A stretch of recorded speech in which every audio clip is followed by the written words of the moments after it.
Bless you. Stand up. Sit right here. Oh shit, I got a What? notification. Billy's going live. Oh, just watching her phones. That's good. I like it. Yeah. Sorry, that was a loud laugh. What do you think? That's good? Or should I do a little lower? Will we move to the right? Is that how it is? That's perfect right there. Right in the center. And you want to move it This? to move it to that way. There you go. Hit. Boom. Right in the center. Oh, yeah, right. Yeah, and I have it like right on my Sick. Yep. People are saying sick on there. Already. Alright, that girl's ready. I think we're all ready. We keep it to it. Billy's just trying to be a YouTube star. I'm not trying. He is a YouTuber. That's right. I'm just me. Yeah. Alright, Chad. Hopefully no one comes in and out. I think that one lady's... The most expensive thing I bought today was a playmat. For what? A playmat. For what? A playmat where you play cards on. It's $50, but I bought some pieces from Tony Parker. I think it's funny coming to come by pieces from everyone you know that's local. Does Tony still live out here? No, he moved. Tony moved. He doesn't live here. Did it drop? No, it's fine.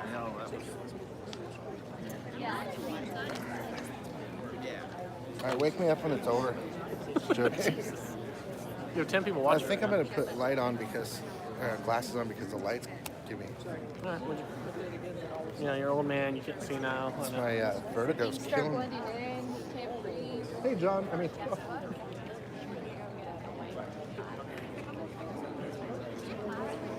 You can see now.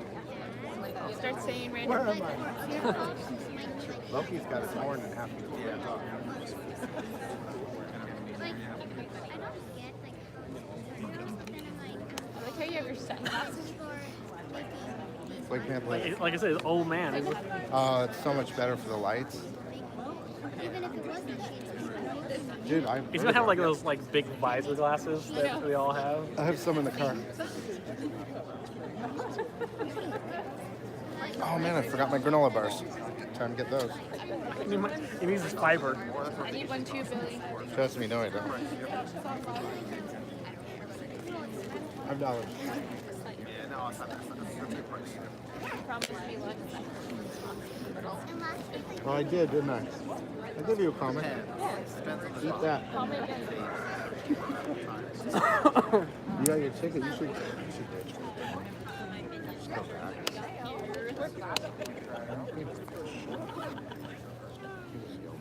kidding. He's yelled at me about it. Like my fault. I told you all it's all your fault. This is squashed. The melty squashy. Melty squashy? No, man. Well, you come prepared. Back up? Melty, I actually melt, have granola bars in my bag. melty see? squashy. I'm prepared. You guys want a melty squashy? What? We need it to work or I can trust.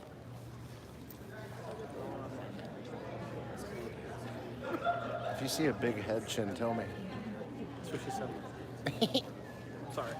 I feel like I thought it at least. I feel like we should come. Well, it's way up. Hold on, let me check. Let me see how it looks. Look, that's better. See?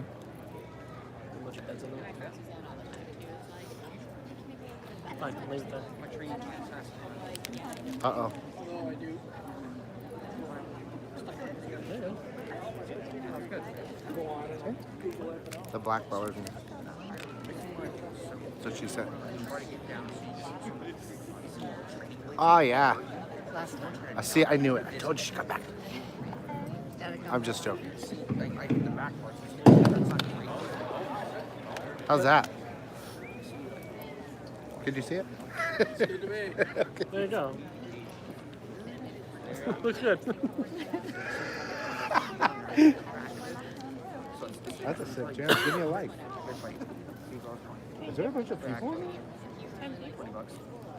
It's all going back here, right? That would cut my finger. My mom wants like $20. That was cool. That's a good song. Some weirdo called Bree just put a heart on that. My number one fan. Number one. Is it moving upwards? Wait, so That's what she said.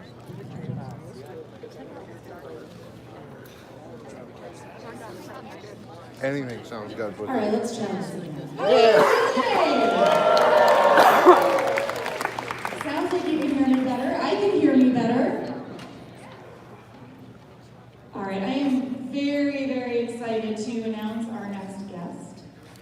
You may have seen him as Abernathy Darwin Dunlap, aka ADD in the movie The Accepted.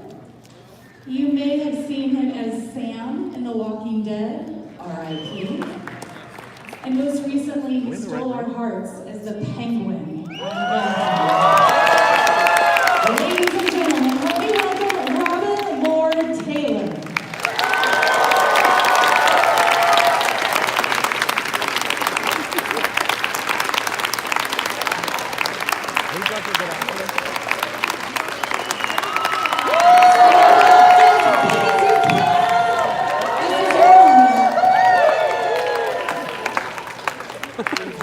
The lightsabers back there was a really, really nice touch.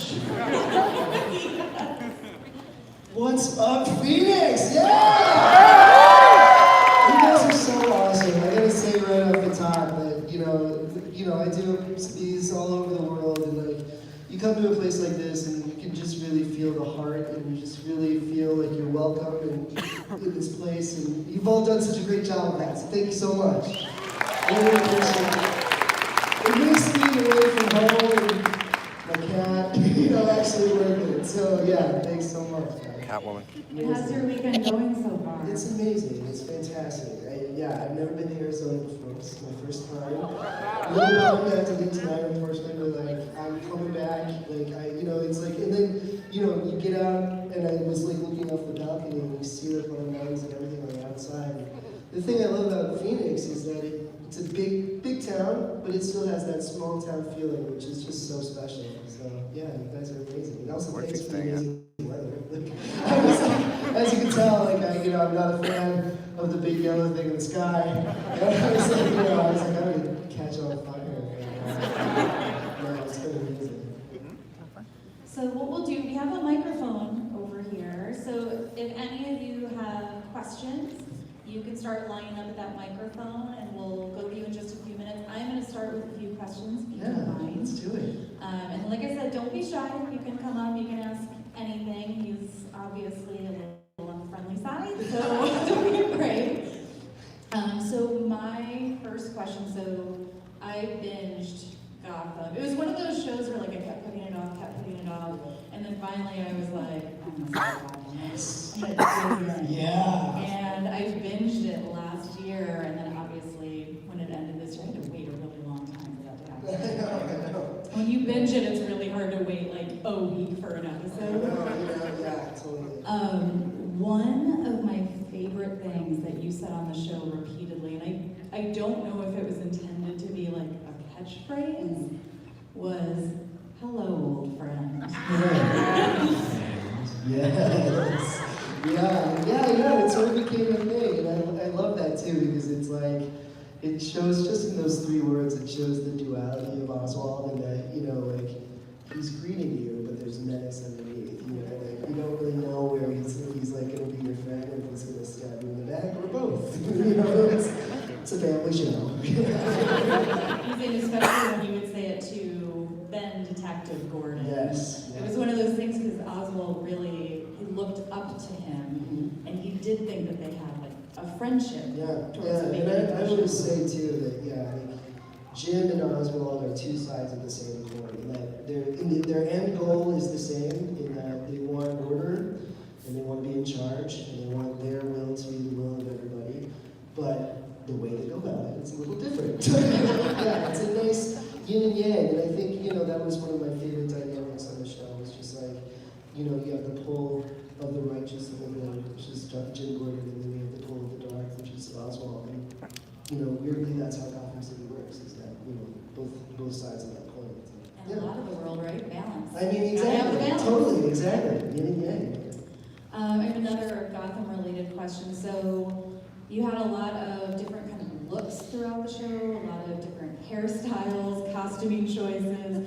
The one thing that remained consistent was your very noticeable limp, which was caused by a pretty unfortunate injury. Yeah. Was that something, was it something that you, were you walking around your house, hobbling around? What was that? I was hobbling around my one-bedroom apartment in Manhattan, which is about the size of this stage. It's doing a little limp circle, in my room. Yeah, when I found out we were doing that, I studied physical comedy in college, and so I had a little bit of an understanding of, just general physicality of acting. And so I did some research and I worked on it, and I showed it. I had to do the limp that first day with Ben McKenzie on the pier in the pilot scene. And I wrote to the director, and he was like, "All right, show me what you've been working on." And I did it for him. And unfortunately, I won't be doing it today because I need the full costume and everything to actually do it. So unfortunately, that just is going to stay on Netflix or the DVDs. But yeah, and he looked at, I showed him, and he was like, he's British. He was like, 10% less. And I was like, okay, 1, 2, 3, how do you quantify, that? But then I was like, okay, whatever that meant to me, and then we did it, and then we did it for 5 years. So, yeah, it's crazy. That's awesome. And then before I hand it over to you guys, I watched the first season of You really, really quickly too. I binged that in 2 days. And you are going to be on the second season. I'm in the second season. Yeah, thank you guys. Yeah. Without giving a lot away, what kind of character are you going to be playing? Are you going to be playing somebody more lovable like Abernathy, or is it going to be another dark character? The show is dark, and it shows it. It really is also. It's about the darkness of what a human being is capable of. And also, again, that show is also about duality. But so I wouldn't say he's totally one or the other, but he is. I will say, 180 degrees split from Oswald. So it's nice to it's interesting too, because the style of Gotham is it's so big, and they always used to tell us in acting class when you're on film and TV, you gotta bring it down a little bit. You gotta make it smaller. Gotham, not the case. They were go bigger, big, go crazy, and that was so freeing. They let us, go as big as we could possibly go. And then I start on You, and I was like, oh, I gotta bring it down. How do I do this? I'm like, oh, you mean I just have to sit here and listen? You know what I mean? As if I don't have to scream or stab someone. Kill somebody for a sandwich. Totally, exactly. Kill someone for a sandwich. No, but yeah, it's really nice to just sort of, just mix it up. I want to change people's perspective. I want to change for everybody. I want to, show different sides. So yeah. Anyway, yeah, in the fall, I think it comes out. So yeah, check it out. Netflix. Yes. So we're going to be taking you down to the floor. Like I said, there is a microphone down there. If any of you just walked in, so if you have any questions, feel free to line up. There's a beautiful line already formed, so it'll make it really easy. So go ahead. So first of all, I would watch you and Corey do anything, because your chemistry, whether comedic, dramatic, it's just amazing to watch. Thank you so much. Corey is, he's one of the most amazing people I've ever had the fortune of working with. And you can't fake chemistry, and we just had it from day one. And I'm so glad that not to spoil the ends for those who haven't seen it, but we end the show together, and I really love that happens, But yeah, anyway. So my actual question is, one of the nice things about being Penguin is you pretty much interacted with everybody on Gotham, but I wanted to know, was there anybody that you would have liked to have worked with more on the show that just for storyline purposes or whatever, you just didn't get to share as much screen time? Yeah, I would say, yeah, it would be Alfred. Sean Pertwee is, yeah, give it up for Sean. He's amazing.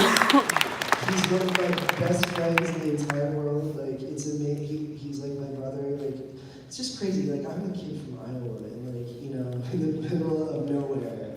Sean is from acting royalty. His dad was, I believe, the third Doctor Who. And, you know, and he grew up in England and also spent like part of his childhood in Ibiza in Spain. And then you find each other together, like we're thrown together by this job, and then he's like one of my soulmates, you know, and it's just really amazing. So yeah, I really wish we had more time. We did have a couple like interactions, like our very first one, it didn't happen until like, I don't know, season 3 or something. And we both got like so nervous, because like we've been like doing Comic-Cons and traveling and doing press and then hanging out all the time, and like his family and then his wife and my husband were very close as well. So we like, yeah, and so we, you know, we ended up on set and it came time to like our line. It was a big scene with like, I think it was in the club, and the, you know, the camera was sort of moving around, and you know, it comes to us, and then like we both sat there and we were like,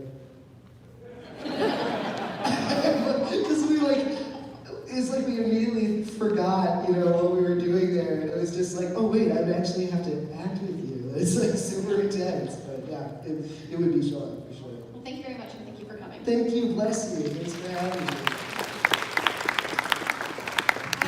First of all, you are absolutely like my favorite portrayal of the Penguin. Thank you so much. Do you have a favorite Batman villain? Do I have a favorite Batman villain? Oh, there's so many. I mean, Penguin. Man, you know, I love Catwoman. I know that I love it because again, like you don't really know where her allegiance is, and she's independent, and you know, ever since, you know, Michelle Pfeiffer in Batman Returns, I mean, like, it just, that performance, you know, again, like I think about, there are a couple like, you know, there have been so many amazing actors in the comic book world, especially in the Batman world, who have played these amazing characters.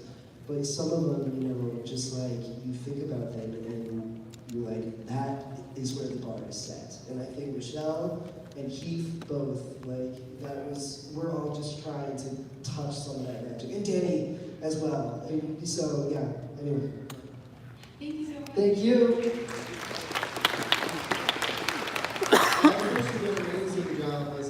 Thank you, sir. Thank you so much for watching. Watch the show. Very well. I'm so much. Two-part question: how difficult it is to play Oswald. Second question is, being a comedian, do you ever ad-lib, and do they use the footage in the show?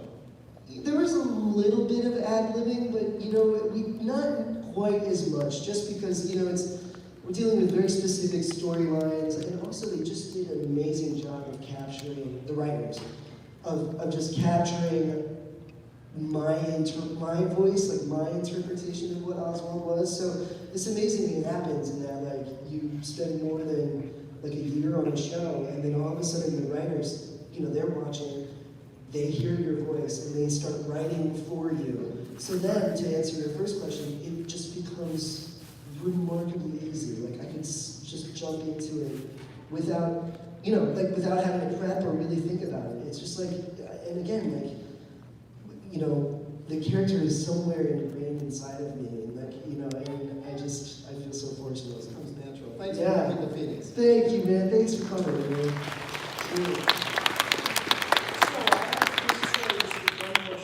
What was your favorite role as Penguin in Gotham?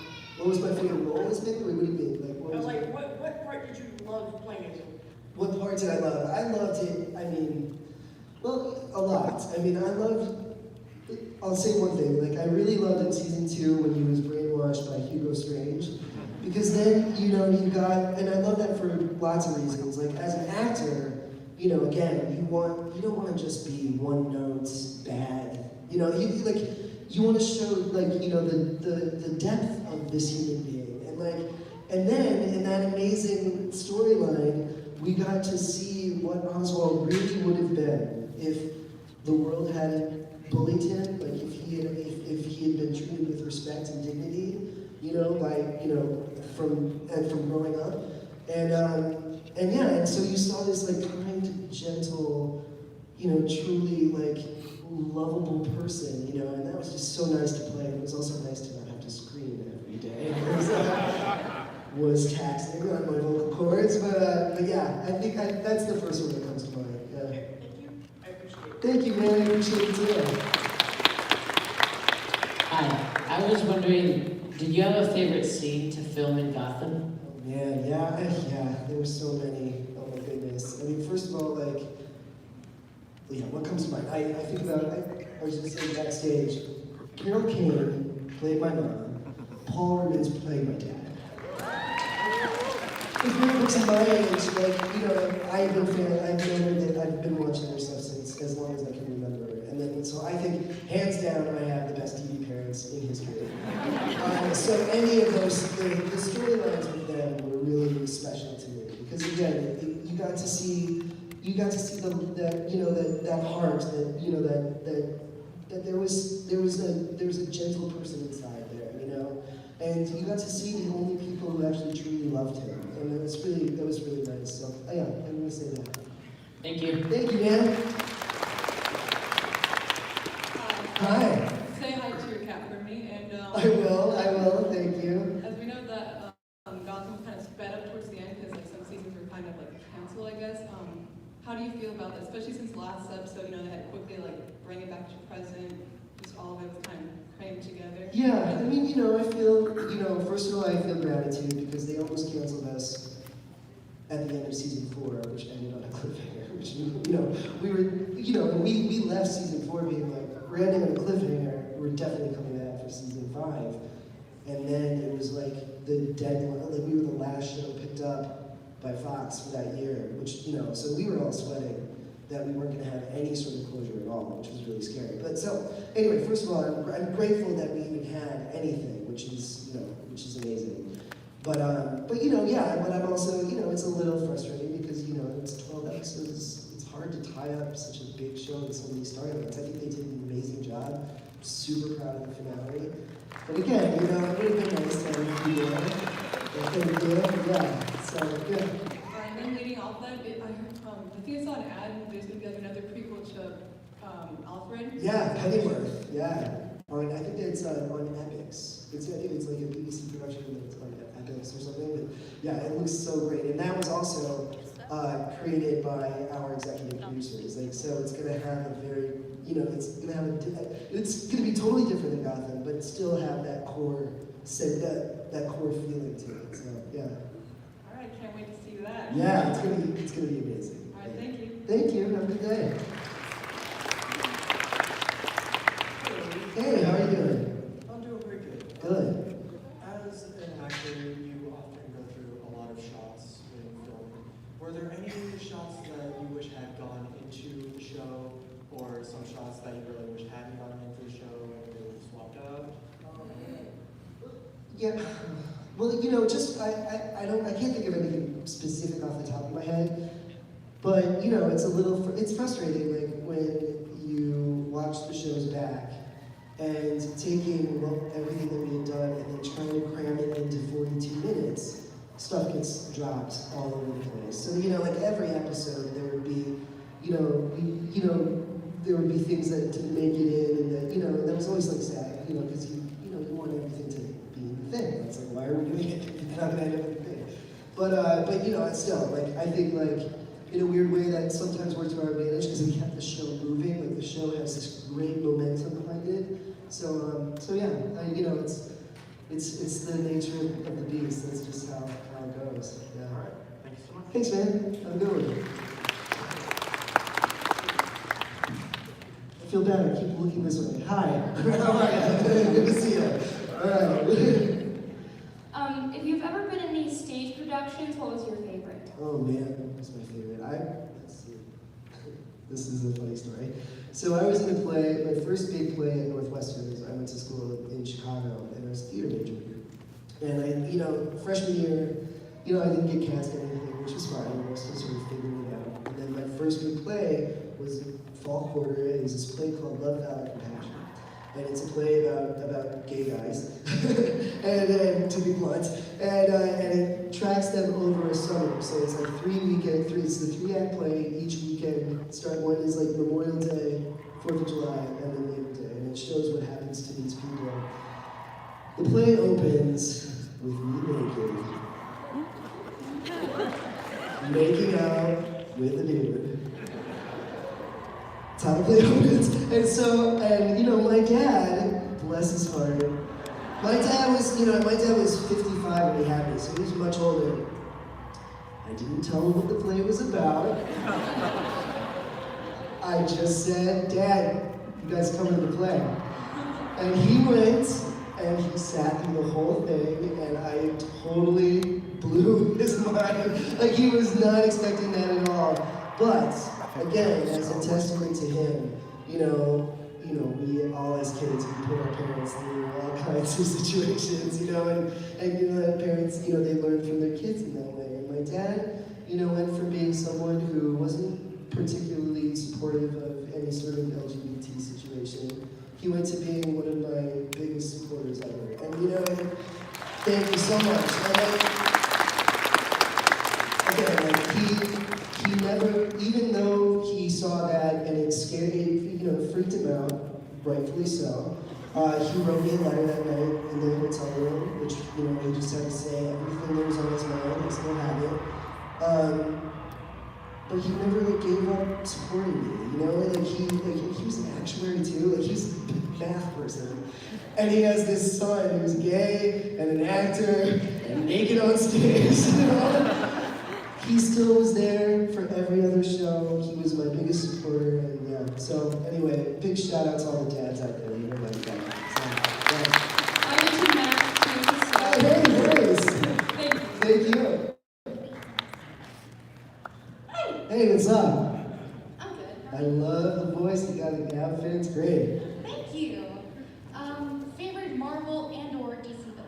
Oh man, I love Magneto. That's really the first one that I go to in my mind is that, and it's so much of it is because of McCallum, of course, but also just there's something that really speaks to me again, as being a gay person who grew up in a small town in the middle of America, so there is that story, feeling like an outsider, and then finding power through that. There's something about the X-Men whole story that really speaks to me. So yeah, Magneto. Okay, thank you very much. Thank you. Have a good one. Hey, what's up? This is good. I stretched my neck just to go look at you guys.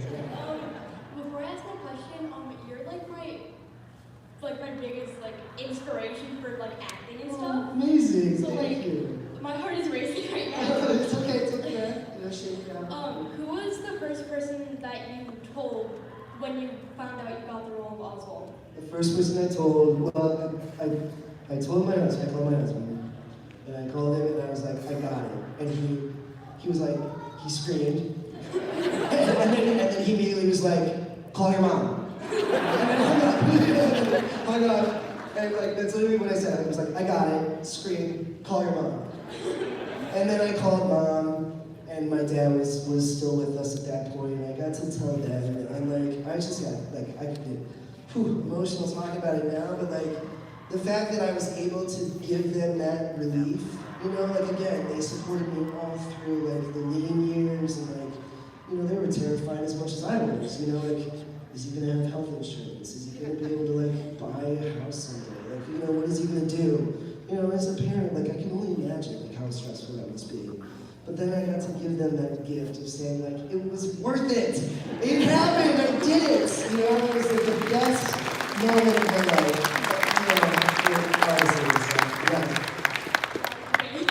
Awesome, thank you. It's been an honor standing here. Yeah, the honor is all mine. Thank you guys so much for having me. Thank you for entertaining millions of people, good and bad guy, because Oswald, he did some behind the scene, doing some help too in the community. So, but my question is, behind the work, what is Robin's favorite hobbies outside work to keep the headaches away from work? Yeah, right. I mean, I'm approaching my 19th year in New York City, and honestly, like, the only, like, my main thing is going out and walking around. Like, I'll walk for like 10 miles a day, just like around the city, because you see people. It's just like there's so many like things to see, so many different things going on, you know, and that's where I get my inspiration too. Like you know, anything that gets me off of my phone, you know, like is a good thing, and that's how I clear my head. And yeah, we just got goats in my neighborhood, which is so amazing.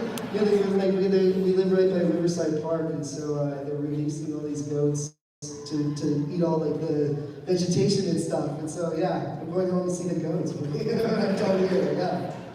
Awesome. Thank you. Thanks, man. Have a good one.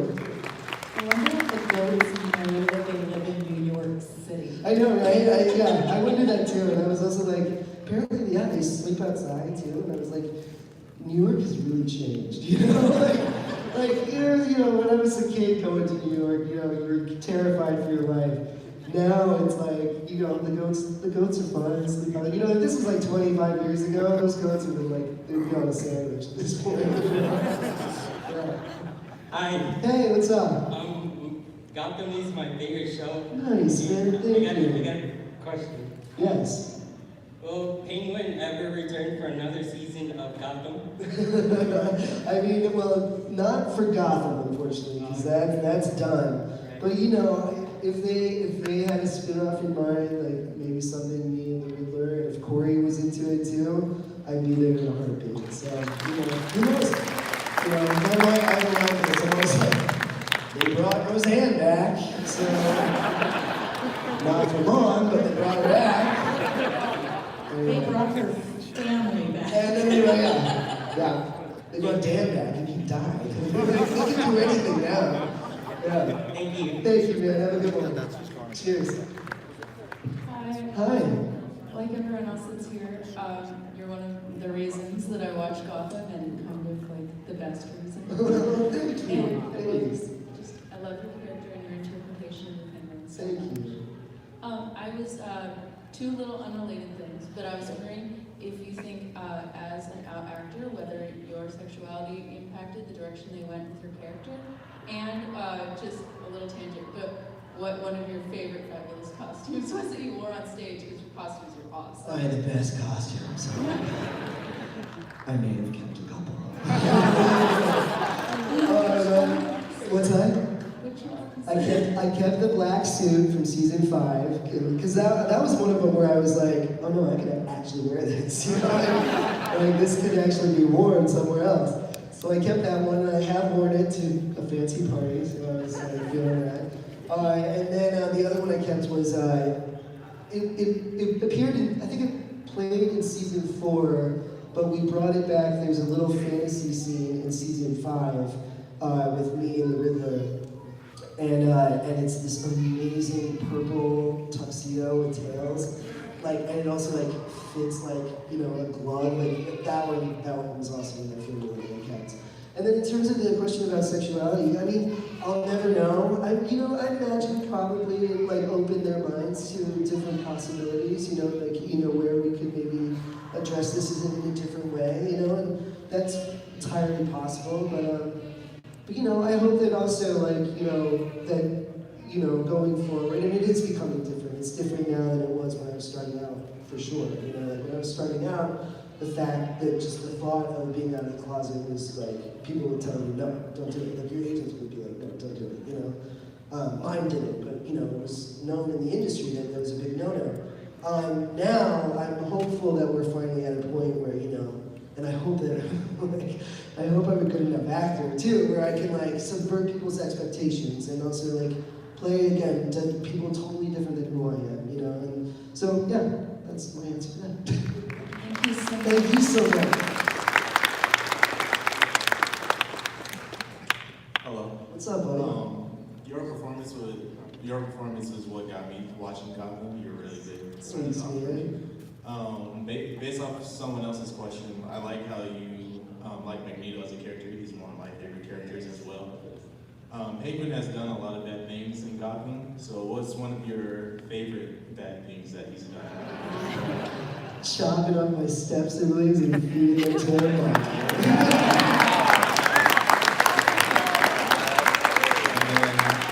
Monday nights at 8 o'clock. And then a follow-up question. I was here in the last panel. How does it feel to be sitting in the same seat as Billy D. Williams? I mean, can you believe this crap? My life since Gotham is just an endless stream of just surreal moments. And moments where I keep, and especially when I come to these Comic-Cons, I was just backstage and Walter Koenig came up, who played Chekhov on Star Trek, came up and gave me the most lovely compliment.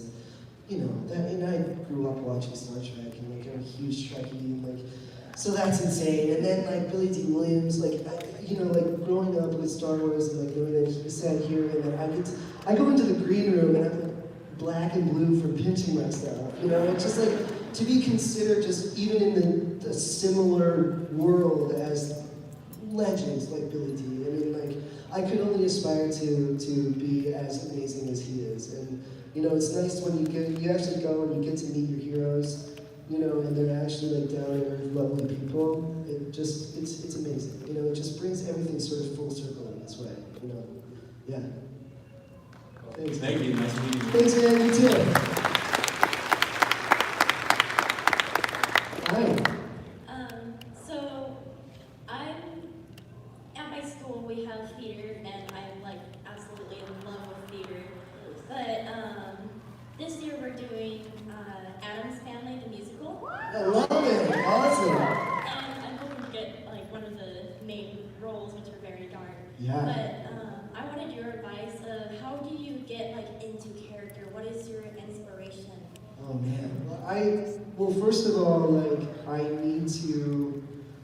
need to be fully memorized. I need to have the words, where I'm not searching for them. They need to be just right there in my brain, almost as though I'm thinking with them at the moment. So it's doing the homework is the first thing. And then, and the words, that's where we start. It starts with the writers, it starts with, what we are to say. And then our job is to color in everything else around that, So I let the words sort of get me there. And then I'm also, I was talking about physicality earlier, I like to work in that way, and I like to find how does this person move? How do they take up space? And I like to, sort of build it from kind of the outside in, because also if you get it in your body and your body is going through it, the emotions and everything else comes with. Because even though it's acting and it's all pretend, I was talking with Donald Logue, who plays Harvey on the show, who's an absolute legend. If you ever get a chance to meet him, you all should.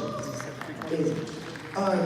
And we were talking, and he told me, he was they do studies, and again, this is fake, it's not real, I'm not actually shooting or doing anything crazy, but your body doesn't know the difference, and your mind also, your body, if you're going through it physically, you're releasing all kinds of chemicals, and that changes your mind as well. So it's it's this really crazy process where I really feel the physicality is really what gets me there. Blah, blah. Thank you so much. Break a leg. Yeah. Hello. So, I'm a psychology major, and the thing that really drew me to Gotham was how they touched on a person's trauma and mental illness and how it affected how they became the people that they were. I actually wrote a paper on the Penguin in one of my criminal psychology classes. Amazing. Yeah. You did such a fantastic job showing that journey. So was there any special training or studying you did? Because you really incorporated how trauma and mental illness can really affect how a person changes and becomes. Yeah, well, I first of all, I give full credit to our amazing executive, Danny Cannon, Bruno Heller, John Stevens, our executive producers and showrunners, and all of the writers. Again, it starts with them, and that's where it starts. And but yeah, in terms of training, I had the best acting class in college, and it's and I went to Northwestern Michigan. It's a really great acting school. And you have hey, we got a Wildcat back there? Yeah, man! Amazing! We're everywhere. So and that program was great because we did sophomore through senior year. We were in the same class with the same people, so it gets very intensive. And you also develop trust with each other, so you're able to go to dark places. And a little bit is like, when you're studying acting, like it's a lot of it is about breaking down who you are and what makes you make the decisions that you make, and what how you approach life. Breaking down and really examining who that is, so then you're able to change it and subvert it for whatever the character demands of you. So my acting teacher, her name is Anne Woodworth, and she was amazing, and she was also Stephen Colbert's acting teacher. So anyway, we had a factoid of the day, and so it was really acting class in college that really got me there. Yeah. Thank you. Have a good one. Hello, old friends. Yeah. Just first off, just 3 favorite characters of Gotham: Penguin, Riddler, Jerome, Alaska. Just love them all. I'll take it. I have a thing for crazy villains. Yeah, me too, apparently.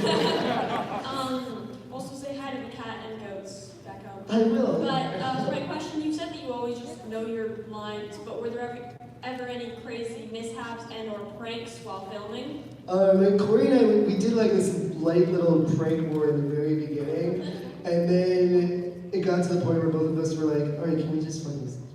Can we just like drop this and just like be best friends? And then we are. And there was a little bit of that, and then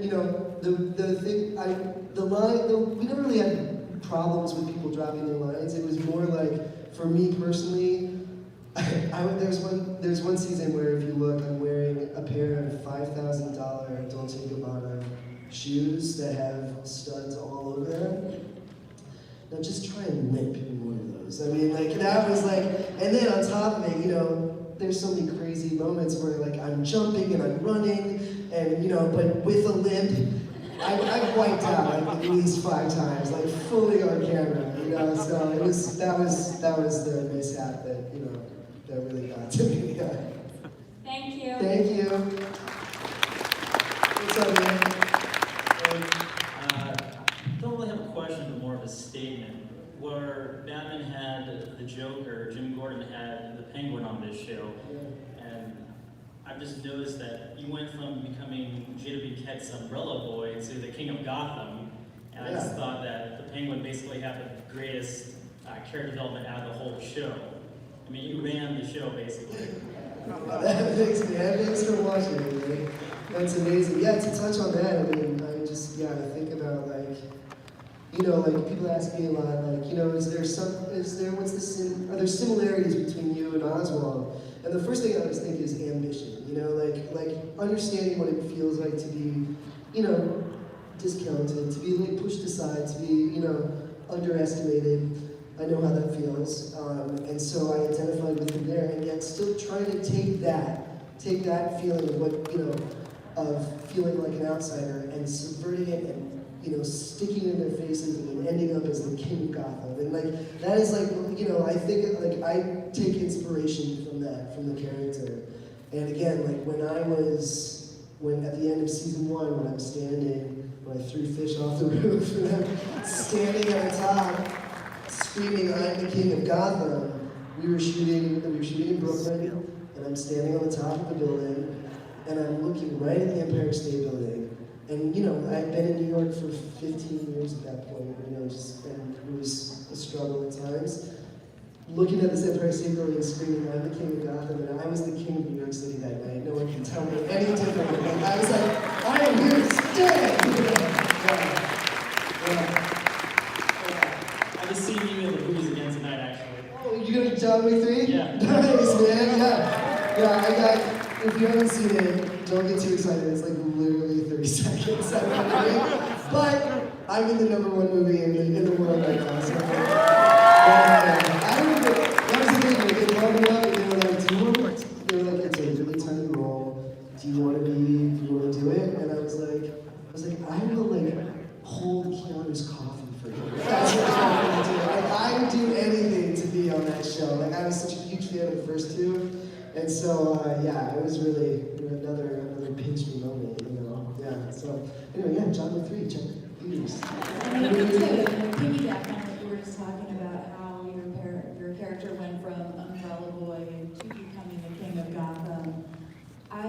There's a lot of times where, we have these kind of anti-heroes where like, no, it's a bad guy. Like you straight up murder people. I lost count of how many people I had on the show. But there are these times, first of all, I don't think anybody has successfully not died on a series more than you did. I was like, this is it. This is I the know. time. It's like, yeah, he's like Cher. But do you think because of the bullying and everything that you went through, which we never saw really a huge glimpse of that, it was just implied and apparent from the get-go, is that why, even though you were murdering people and doing these malicious things, I mean, we rooted for you more than we probably did the good guys on the show. Like, we just wanted you to have everything that you wanted and felt you deserved. Well, it's that thing where it's like, if you really see, it's a lesson in empathy. Like when you really see if someone is, if someone has done terrible things in their lives, but if you really go back and you see what happened to them, and you see what they went through, that's where it gets scary, I think, as a viewer, because it's like, who's to say that I wouldn't, if that's what my experience was, who's to say that I wouldn't have turned out the same way, And it's, again, like I say, it's like, hopefully, I think, if there's anything good to come out of, popular culture and stuff, it is like a lesson in empathy. Like, I would hope that people, like, understand, that, no one is created bad. It's like, it's what they go through that makes them that way. So, I don't know, I'm rambling. But yeah. I think that's true, though, because you think about, like, even if you go to a store and the cashier is not nice to you, and you have these instincts, but, like, my thought always goes there where I'm like, she might have gotten really bad news today. Exactly, right, I'm totally. not And then also learning how to not take it on yourself, because I think, like, and unfortunately, I think, with social media, it's really hard, it's much harder to do that, because especially anyone who has, some fingers and an opinion, will put it out there. And, it's just like, learning not to take it personally, and also just sort of being like, because if you carry that with you, that, you're just shortening your lifespan right there, So, yeah, hi. How you doing? Good, how are you? I'm doing fine, thanks. Thanks for coming to Phoenix, we appreciate you. Thank you guys for Real quick, I'll say, amazing. I saw John Wick the other night. You made the most of your 30 seconds. Yes! Come on out there. I'm an older guy, so I grew up watching the Adam West Batman series every day after school. Yep, me too, after Scooby-Doo. And I love what you did with the Penguin. I was just wondering if you watched much of the classic Burgess Meredith. Oh yeah, and again. how that might have affected your interpretation. Totally. I mean, I watched every day. I watched the entire Adam West series as a kid. It was on after Scooby-Doo, right before the Brady Bunch. I'm old. So I was totally familiar with Burgess's amazing work, and then also, of course, Batman Returns. I had seen many times, and so I grew up with Burgess and Danny as two of the Penguins. They were the Penguins in my life, and the one thing that I did take from them was just finding that balance between the evil and the menacing and the funny. You know what I mean? They weirdly, in the later seasons, gave me more of that sense of, you got more of an idea of Oswald's sense of humor, And I think that makes more of a fully well-rounded, villain in a way. To sort of you laugh with them too. I think there's something there's a nice release there, a break from the stabbing and the shooting. Exactly. Well, you carried the mantle very well. Thank you, man. Bless you. That's such a compliment. Cheers, man. I did enjoy seeing you in John Wick Chapter 3. Yeah, man, nice. That's what my question was about as well. Yeah. The piercings. Were they prosthetics, or did you go full method on them? No way. I know they were all fake, but yeah, they make them now with those really high-powered magnets. Well, you can't put those in your mouth, but on my ears I had plugs with these magnets, and my ears were numb at the end of the day. I couldn't eat or really talk. It's it's intense. So my heart goes out to all of you pierce heads. Yeah, you guys keep on doing it, man. Yeah. So yeah, but it was so cool. And that was the other thing too. Is I I was still shooting Gotham at that point, so I still had the black hair. And it was always really tricky to find other work while we were doing Gotham, just because like that's so iconic to the Penguin, you know, it's like, it just, yeah, so it's harder to find other roles, but when they told me like that I was gonna have the piercings and the tattoos and stuff, it was like, okay, so it'll be clear that this isn't just Oswald, like, in a pink shirt, in John McCree, yeah.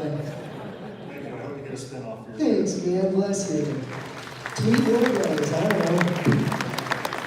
What's up, bud? Good to see you again, man. Yeah, it was nice to see you. As I said before, when we got to meet, take a picture, I'm a proud dad of LGBTQ kids. And yes, yeah, give it up. Your show was good.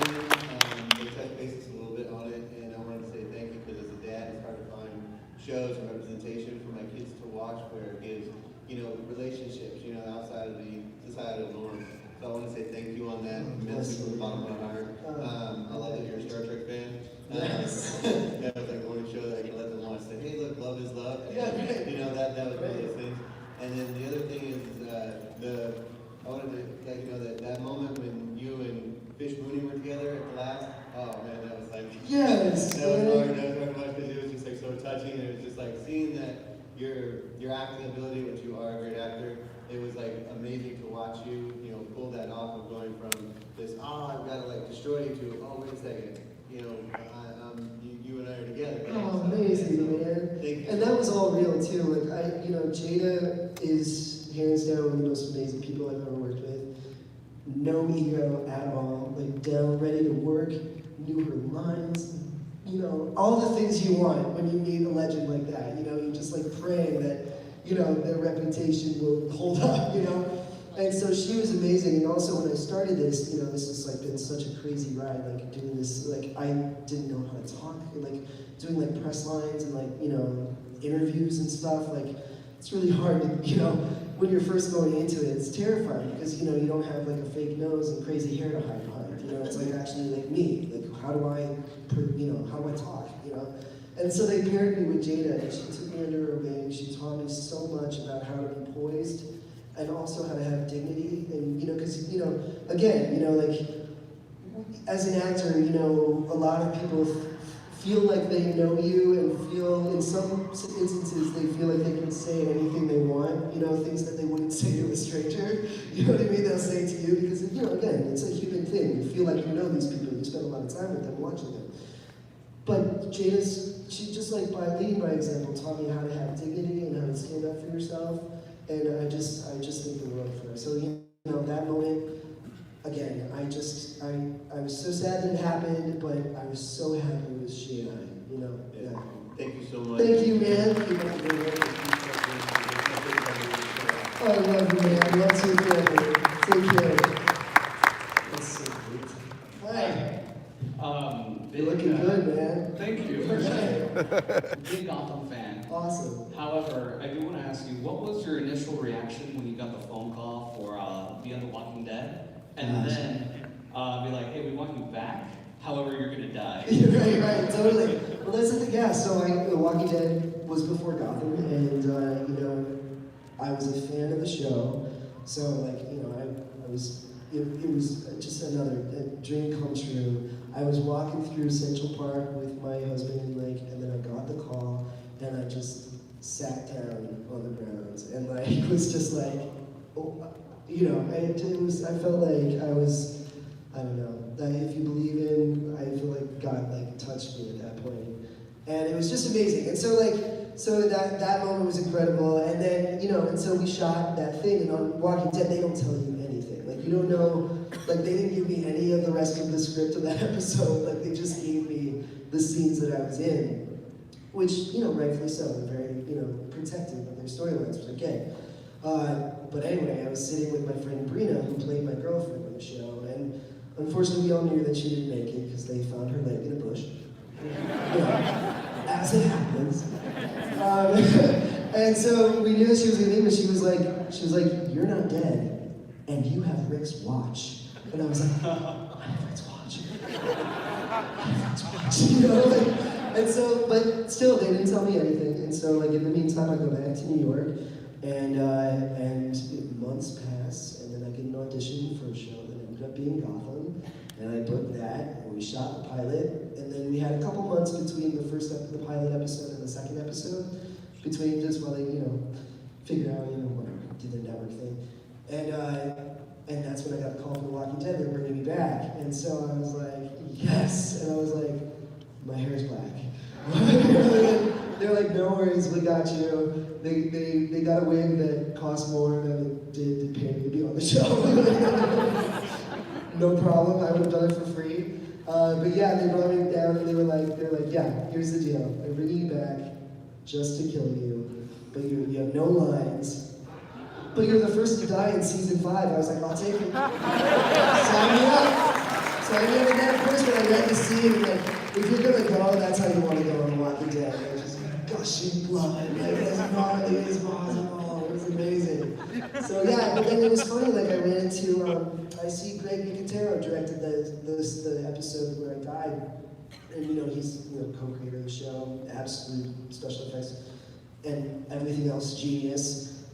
He came up to me at a convention and gave me a hug. It was the first time I'd seen him since we shot that episode. And he gave me a big hug and he was like, do you know how many people are mad at me for killing you off? And I was like, really? And he was like, what do I told him, I was like, he got another gig, what am I supposed to do? And I was like laughing and then he walked away and I was like, damn, I wonder if I hadn't gotten Gotham, if I had like stayed on Walking Dead, we'll never know. So, Thank you. Thanks, man. So we've got about 5 minutes left, so we can probably get through another couple of questions if we want to do like lightning rounds. Yeah, I'll do a little bit faster. Yeah. Hi. What would have to be your favorite horror movie? My favorite horror movie, The Shining. I don't know if you've seen that. You've seen it a little young. Someday you will, and you'll not only see it once, you'll see it at least 15 times. Because it's one of those movies, every time I watch it, I learn something new. Every time I just get lost in that movie. It's really crazy. You guys, you must feel this way too, right? It's not just me. I mean, and also, doesn't the ending change every time you watch it? Like it means something different, like depending on where you are in your life, or like, like as I get older, I find more things in there. It's The Shining. How you doing? What's up, man? Thanks for coming. Big fan. Yes. I was calling you to talk at the barbershop. And, Nice. well, he asked my question about the piercings already on John Wick. Oh, okay. And by Jay, I was nice about that. But what would you think your most difficult part about playing the Penguin, and who you had the most chemistry with? Oh man, yeah. The most difficult part was it was really finding a way to root the violence in a real human experience. I feel like, I know this is guy talking because I'm talking about 3, but like sometimes like I really feel like, I worry that, things can be gratuitous or, so, and I don't want to put negativity out there. So at the very least, I want to show the reasons why this is happening, Anyway, and on top of that, killing off other actors, having been killed off once, I know how it feels. And it's like, it's totally fake, but I've been scrapping and acting for a long time, and when a job ends, it's terrifying. It always feels like no matter how much success you get, when the job's over, the part of you goes like, am I ever gonna have, is this it? And you just don't know. That's how it is. And so like when I had to kill Drew, who played Butch, when I had to kill his dreams, it was really sad. But yeah, killing off the other actors was really hard because you just don't want to end someone's job. But yeah, anyway, spoiler alert. That was season 4. Get with it, people. Thank you so much, man. Bless you. You almost lost a fan because when I thought you killed the little guy. Yeah. I was like, hey. No, I was watching that too like a hawk, and I told them, I was like, I'm not doing that. I was like, he made me a supervillain, he's not that bad. Come on. Yeah. Cheers, buddy. Hi. How are you? Good. So you mentioned earlier just saying that it's always nice when you meet like your heroes and they turn out to be genuine and wonderful, and I just want to say you gave me that today, so thank you for that. Thanks. This is Really, you've been amazing. But what would be like your dream role if you could play any kind of character or any specific character? Any specific character? My dream role would be probably. It would be the one I always go to is Richard III on Broadway. Like I haven't been in a play in a really long time. I miss it. Like I feel rusty. I need to get back out there. There's just something so special about like sharing energy with people in the theater. It's just amazing. And I also I want the challenge. Like I want to be better. I want to be better. I never want to stop improving, stop growing. And I feel like that's like next on the list. Like I feel like if I do that, I'll be like, So yeah, Richard III. Yeah. Thank you so much. And Thank I you. even told you I'd bring you some goodies, so if it's okay, I'm just gonna run and set them on the stage. Okay, great. Yeah. When I get, you don't have to bring me things either, you guys. It's like so sweet. Thank you so much. Amazing. Hi. What's up? So, you mentioned before about, calling your mom and telling her about the role that you got in of Oswald. And I wanted to ask you how you deal with the fear.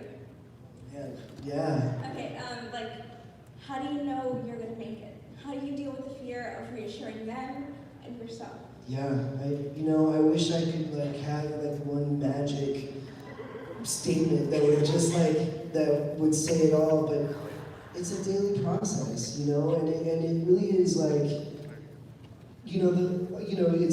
really is like finding your inner strength. I mean, because your parents I would do everything that I could to reassure them and to believe in myself. I mean, it got really, really hard. It's a lot of rejection being an actor, even now, believe me. So yeah, dealing with the fear, I don't know, it's, I don't know your relationship with your parents, but one thing that really helped me as well was my chosen family, my friends, building a circle of people around me who believed in me when I didn't, made a lifetime of difference. And so I really owe so much to them as much as I do my parents. Maybe a little bit more to my parents, but I owe a lot to my friends too. Yeah. Thank you so much. Thank you so Incredible much. inspiration. Thank you. Oh my God. That was about the best question you could possibly ask. Thank you again.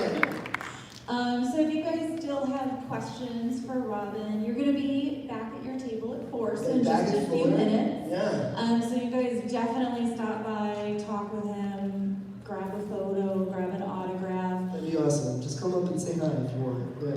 I am beyond thrilled that you chose to come to Phoenix. Oh my gosh.